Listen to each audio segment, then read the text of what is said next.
One person did ask if it also could be in IS. So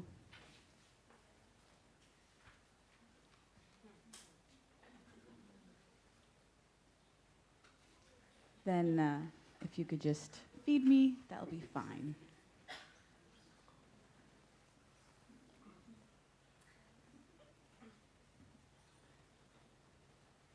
So today's talk, I'll be covering 3 different topics. The first topic will be why linguists are interested in sign language research and in regards to sign language acquisition. Second part of my talk will be looking more at deaf children as bimodal bilinguals and education, what are the educational implications. And lastly, just to further emphasize the impact of the first 2, is the importance of sign language acquisition research for the deaf and signing communities.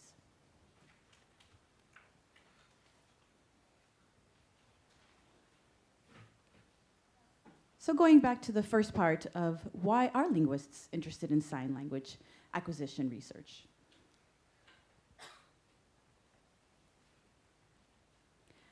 Why are linguists interested in sign language in general and sign language acquisition? And my research focuses on sign language acquisition. And then I look at all different types of grammar and also sign language, but I specifically am interested in sign language acquisition research.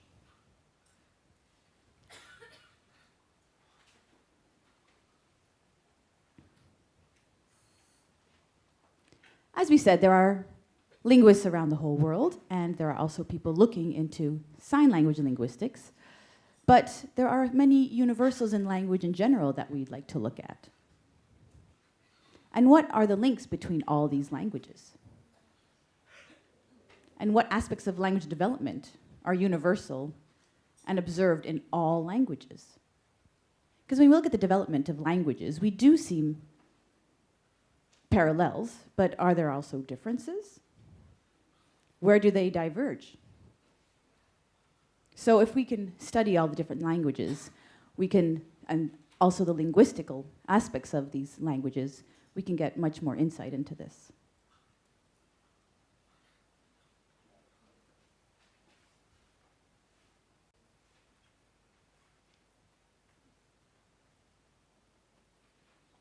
Until now, there have been many findings within sign language acquisition and sign language, language acquisition in general.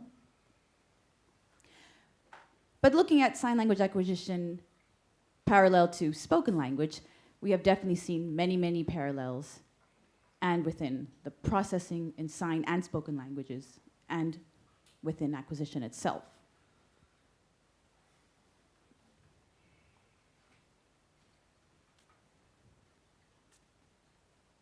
We also want to make sure and prove that sign language is a full and equal language to spoken languages. So this research supports the view that sign languages are full languages and are on par with spoken languages.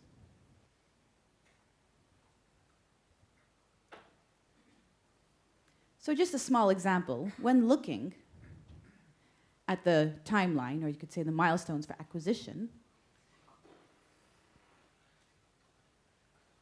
you can see here that between sign and spoken languages, there's quite an equal parallel if you look at all these developmental milestones.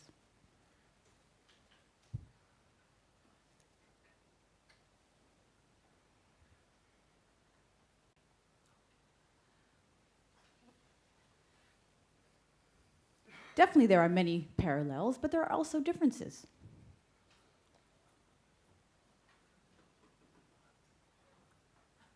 And so when looking at sign languages and looking at sign language acquisition compared to spoken oral languages,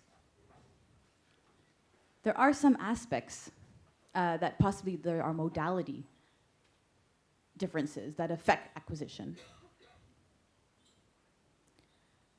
For example, you can sign and speak at the same time, so the simultaneity of using sign language can affect acquisition.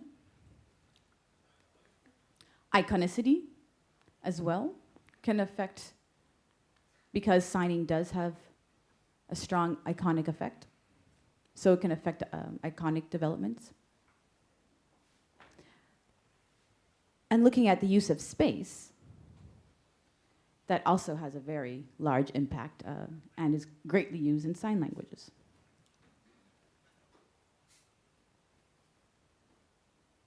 And sign language, as you know, it's very, very visual, but you also have to have visual contact.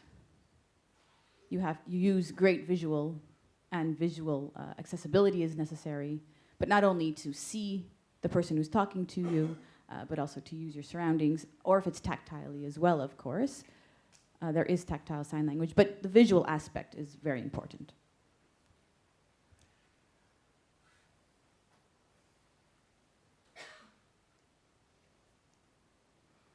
So looking at sign language linguistics, we definitely look at grammar, many grammatical models, and there are many theories that are then based and then used for different predictions. And there are many tests that are given and to sign language users, and then tests and theories are based upon the research. So when looking at the grammar,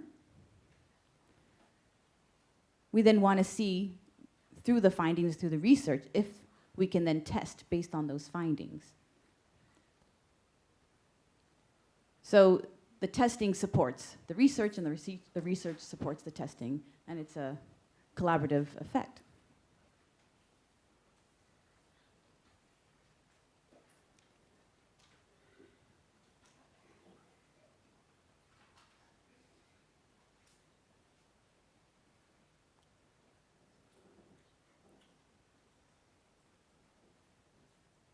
And sign language acquisition is also very important when you're looking at only spoken languages or spoken linguistics.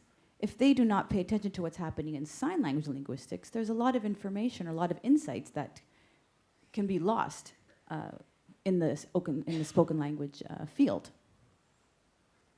So sign language acquisition is crucial for understanding language and its developments.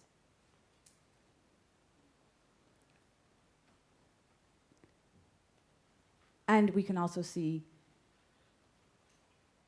when we can also feed this information into parents, and we have looked at the language acquisition of children that were raised with native sign language. We've also looked at children that have been raised with no sign language and everything in between. We've also been able to research home signers, late signers, and people that are new sign language users. And this offers really unique information for sign language linguistics and for research in general.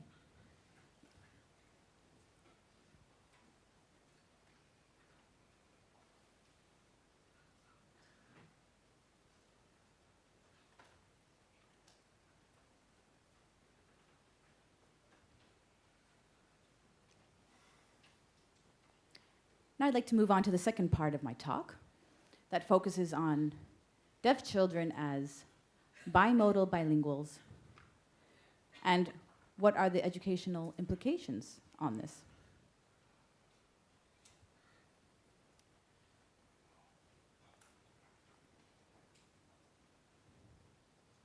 So many deaf people are bilingual. Their first language is sign language, and then their second language is their written and reading language in a usually and sometimes a spoken language.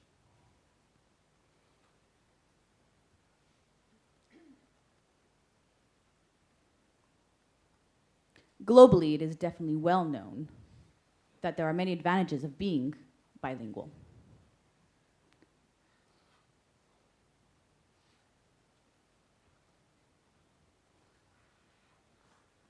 And we also know that being a bilingual, if you add a second language, there is no cost to the development of their first language.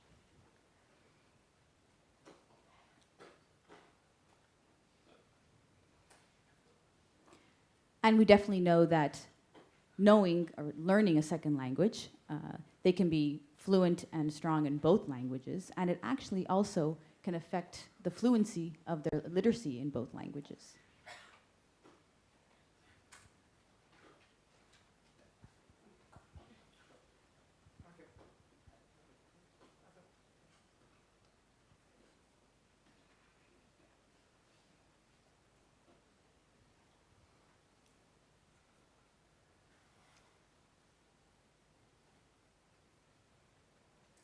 So when looking at children that have two languages, we also see advantages.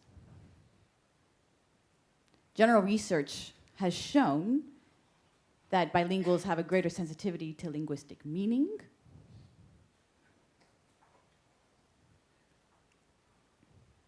Also,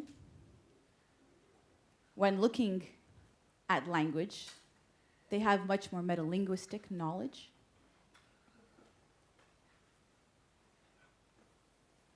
And there is actually general, more cognitive flexibility.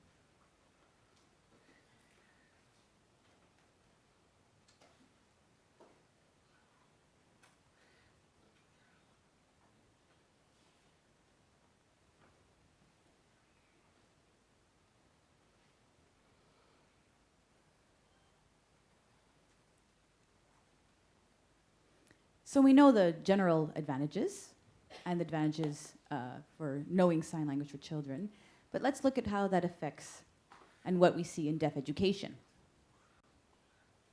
There's also been some good findings in regards to why it is useful, the advantages of using sign language in education. One is, of course, access to communication. They're able to get support, and they can further develop their conceptual aspects of language.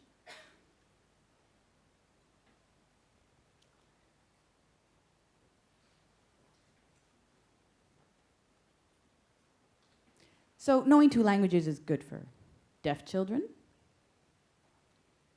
But what about deaf children who have a cochlear implant?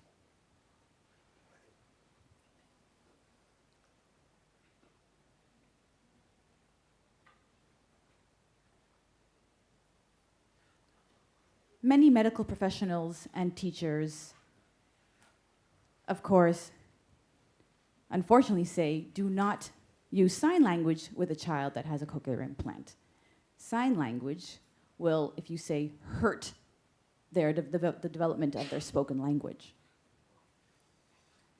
But is this true?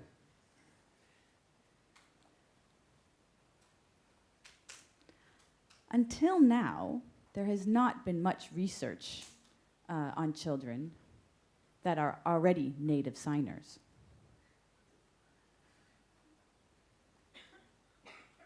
So maybe it's important to look at native signers. So we're looking at deaf children born in a deaf family. They are native signers. They have parents that are using sign language with them. And then they get a cochlear implant at some point. And we want to know what the impact of getting a cochlear implant and being a native sign language user has on their language development.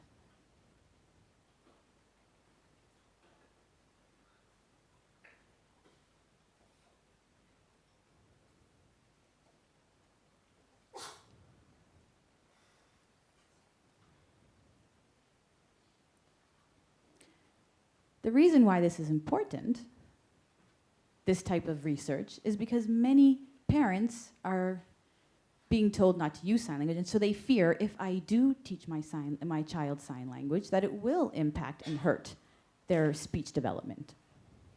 So we want to know, will learning sign language or using sign language actually have that effect or not?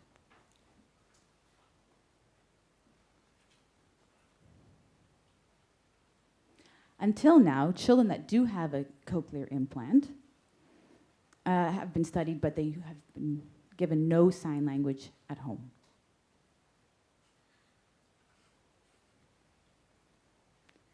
Research has been done on the development of their spoken language, and the research is quite mixed. Some children reach typical grade levels by middle school, but other children are far behind. And what is the cause of this? It could be when a child is born deaf to hearing parents, and the hearing parents do choose for a cochlear implant, and then they go to the doctors, and the doctor says that they should solely use spoken language, not to use any sign language. There is a span of 1 or 2 years where there is no language exposure to the child at all. If they would have used sign language during that time, they could have possibly been successful. But since they didn't, that could have a large impact.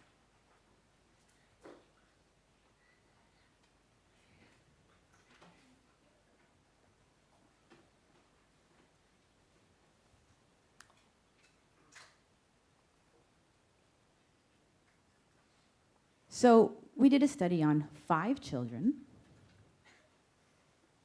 These 5 children were born deaf to deaf parents. They used sign language in the home from day 1. Parents had then decided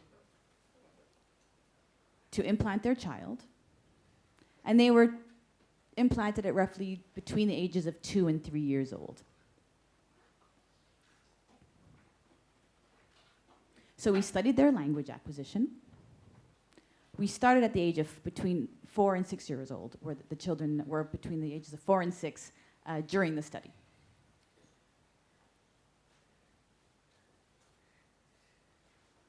And we actually compared them to hearing children of deaf parents. And we call them CODAs with a K. Because they're also bilinguals. They're bimodal bilinguals. They both know one sign language and one spoken language. So we thought that'd be a good comparison group.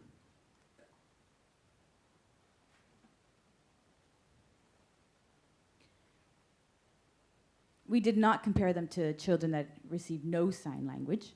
We used previous research findings to compare them to non-signers with CIs.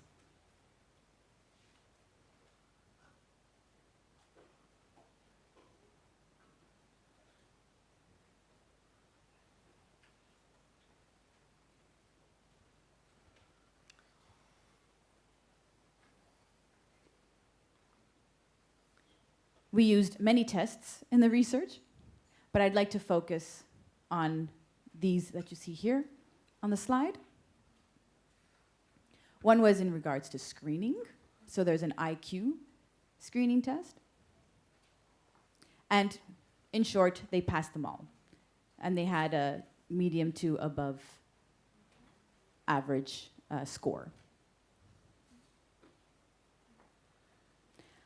We also wanted to test their receptive skills in American Sign Language.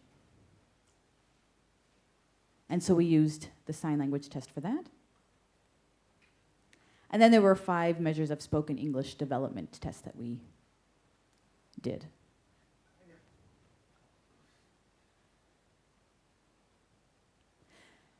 The tests looking at their sign language, I won't get into today, but I will look more at the ones of their spoken English development.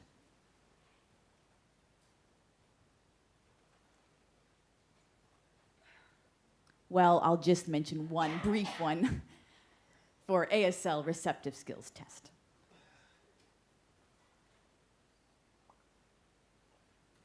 So if you see the black triangle, those are children with a CI. And the empty circle, that's the CODAs.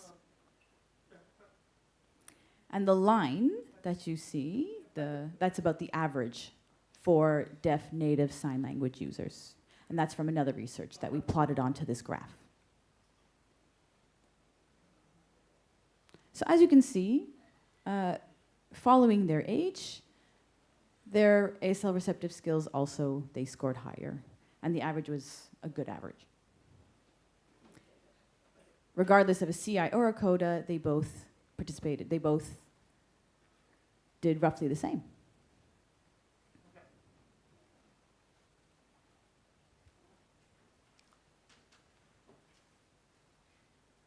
So now looking at just general language development, you have the preschool language scale, PLS. It's a two-part test for comprehension and expression. There have been many studies that have used these tests, and so we can use those to compare. One previous study actually said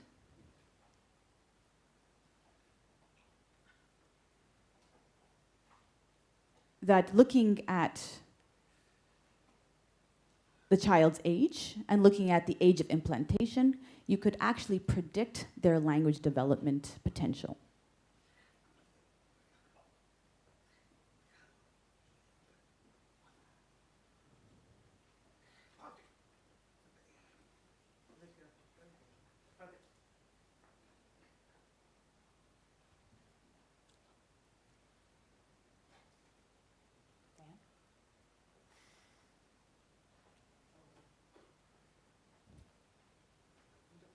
So these are the predicted standard scores by age of implantation. And the test score was standardized. And the average mean was 100. So the score of 100 was the average. So they predicted that they would perform below average, so below 100, as you can see here. But the actual results, as you see here,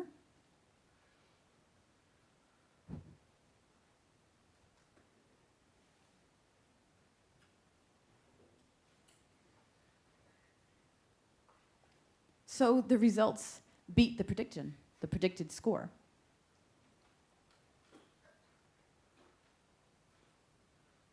And as you can see, even all the results were at average or above average, slightly under, but definitely at par.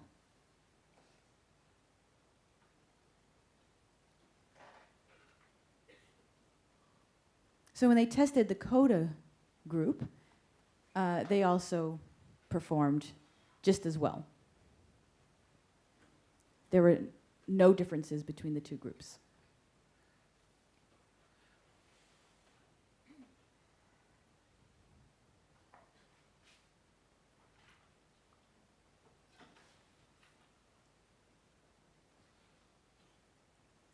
Due to time, I'm going to skip through the other tests.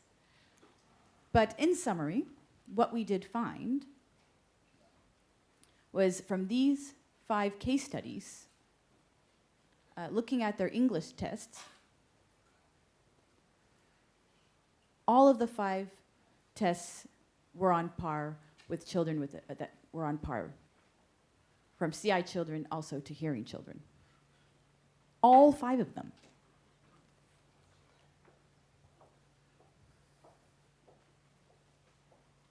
So what we can see from this is that sign language exposure does no harm, and it may even mitigate effects of delayed first language input.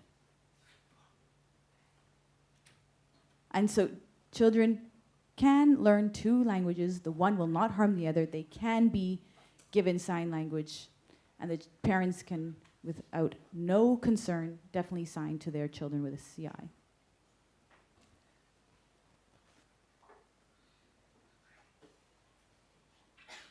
Moving on to the third part of my talk, I just further want to emphasize how sign language acquisition research impacts the deaf community.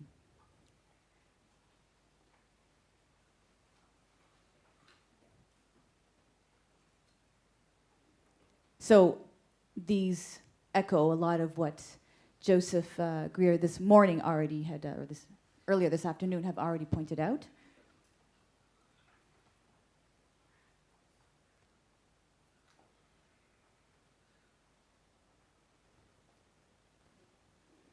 if you feel that you say, okay, this is all well and good, but how can I find out more about sign language acquisition research or what's been going on in my area? Or if you want to know more about sign language acquisition in general,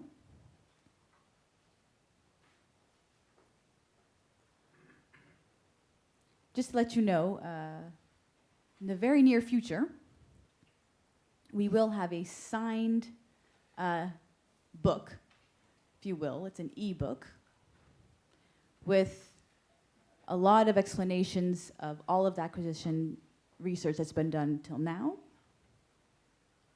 Looked at L1 children, bimodal bilinguals, adults, children that have been exposed, have a delay in exposure, so many different types of studies. And it's in sign language as well, completely. And yeah, we're hoping to publish and have this distributed very soon.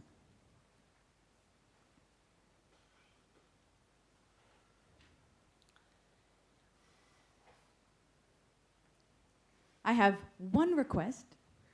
Those of you in the deaf community, please support your local research. And the way you can do this is by being a participant. If you can have your children participate in research or be a participant yourself, this could really further the developments and help researchers with their findings.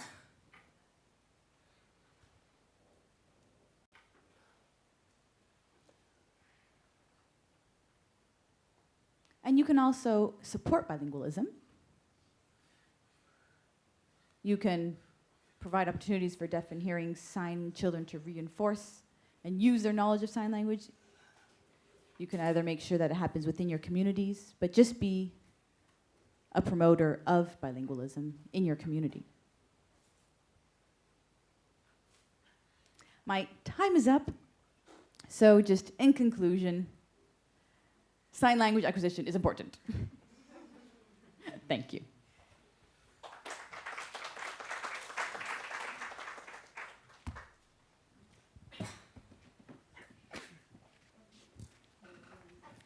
Thank you, Diane. You'll be able to ask her questions after our two other presenters. Yeah, got it.